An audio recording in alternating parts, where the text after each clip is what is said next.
तो 20 मई को है आपका क्लास 12th का सीबीएसई टर्म 2 का फिजिक्स का एग्जाम। आई होप आप लोग तैयारी कर चुके होंगे।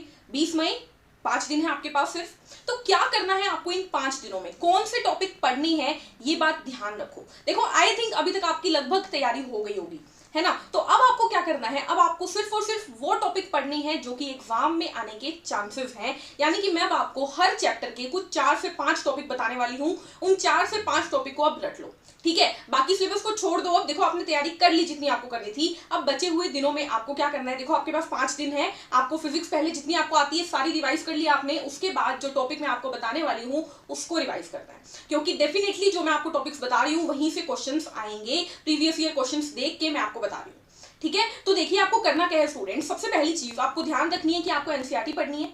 दूसरी चीज प्रीवियस ईयर क्वेश्चंस लगाने हैं। और तीसरी चीज खुद के नोट्स पढ़ने हैं, यानी कि वो नोट्स जो आप इतने टाइम से पढ़ रहे हो आपको वही नोट्स पढ़ने हैं, कोई नए नोट्स नहीं पढ़ने, ठीक है, सीबीएसई के एग्जाम के लिए। उसके बाद मैं आपको क्लियरली बता दूं कि अगर आपको लगता है कि बोर्ड एग्जाम में न्यूमेरिकल्स ज्यादा आते हैं तो आप गलत हो। बोर्ड एग्जाम में आपको 70% पेपर मिलेगा डेरिवेशन से, या मैं बोल सकती हूँ 60% पेपर तो आपको डेरिवेशन से ही मिलेगा। आपको डेरिवेशन और उसके फॉर्मूले पता होने चाहिए, ठीक है। कुछ थ्योरी होगी और 10% फॉर्मूला होगा, यानी कि आप समझ रहे हो इस तरीके से आपका 60% आपकी डेरिवेशन रहेगी, 30% आपकी थ्योरी रहेगी और 10% आपके न्यूमेरिकल रहेंगे, ठीक है। उसके बाद स्टूडेंट आप देख पा रहे हैं आपके पास चैप्टर्स कौन कौन से हैं। आपके पास चैप्टर है आपका पहला है ईएम वेव, उसके बाद आता है रे optic, wave optic, dual nature of radiation and matter, atom, nuclei और सेमीकंडक्टर। आप देख पा रहे हैं आपको कितने कितने मार्क्स का हर एक पेपर देखने को मिल रहा है। ईएम वेव में से आपको 3 नंबर का क्वेश्चन मिलेगा, रे ऑप्टिक से 4 नंबर का, वेव ऑप्टिक से 3 नंबर का, ड्यूअल नेचर ऑफ रे ऑप्टिक से 11 नंबर का है, dual nature of radiation and matter से 3 नंबर का, एटम 3, न्यूक्लियाई 3, सेमीकंडक्टर 7।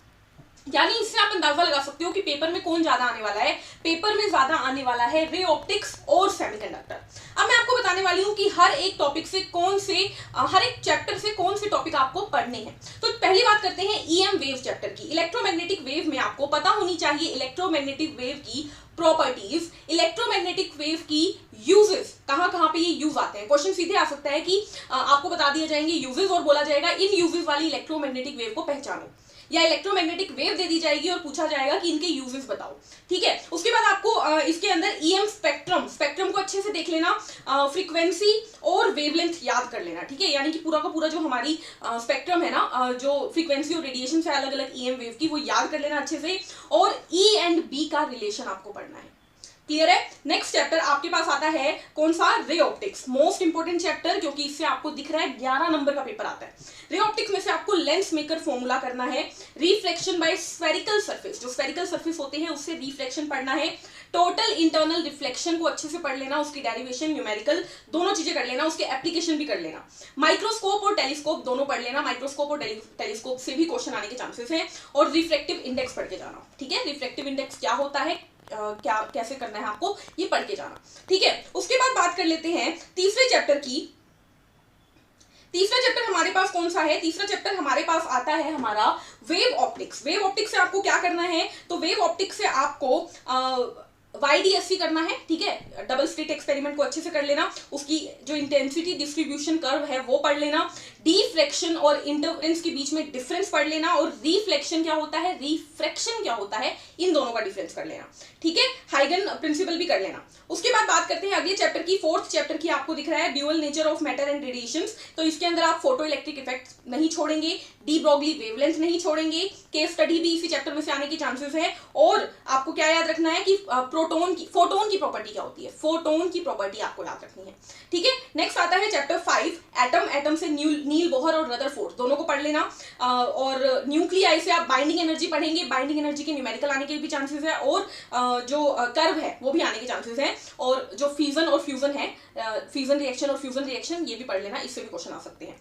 उसके बाद आपको दिखता है semiconductor, again very important chapter, PN semiconductor, PN junction जो है उसे पढ़ लेना, थ्योरी और ग्राफ दोनों पढ़ने हैं, एनर्जी बेस्ड डायग्राम भी आ सकते हैं, ठीक है। फोटो डायोड या एलईडी, ये भी पढ़ लेना। केस स्टडी भी यहीं से आ सकती है, लॉजिक गेट भी यहाँ से इंपॉर्टेंट है, ठीक है। रेक्टिफायर से भी क्वेश्चन आ सकते हैं, या राइट। तो ये आपके टॉपिक रहेंगे सेमीकंडक्टर के। तो सबसे इंपॉर्टेंट टॉपिक आपको चैप्टर आपको समझ में आ गए। रे ऑप्टिक्स 11 नंबर का है, सेमीकंडक्टर 7 नंबर का है, तो मेन फोकस इस पे लगा दो। उसके बाद स्टूडेंट एक बार पैटर्न बता देती हूँ एग्जाम का। 2-2 नंबर के आपको 3 क्वेश्चन मिलेंगे, यानी कि 6 नंबर हो गए। एक क्वेश्चन 5 नंबर के मिलेगा केस स्टडी पे, जो कि जनरली चांस है मुझे लगता है या तो ड्यूअल नेचर से मिलेगा या सेमीकंडक्टर से मिलेगा, ठीक है। उसके बाद आपको बचे हुए कितने मार्क्स बचे, 6 और 5 11 हो गए, ठीक है। 3-3 नंबर के 8 क्वेश्चन मिलेंगे, 24 नंबर का आपको क्या मिलेगा, 3-3 नंबर के क्वेश्चन मिलेंगे, और सारे मार्क्स वहीं पे पड़े हैं, ठीक है। दोनों नंबर के क्वेश्चन में क्या आता है, जनरली आपको रदरफोर्ड पूछ लेंगे, नील बोहर पूछ लेंगे, ऐसी चीजें पूछते हैं, ठीक है। रिफ्रैक्टिव इंडेक्स क्या होता है, 2 नंबर के क्वेश्चन आप बना लोगे।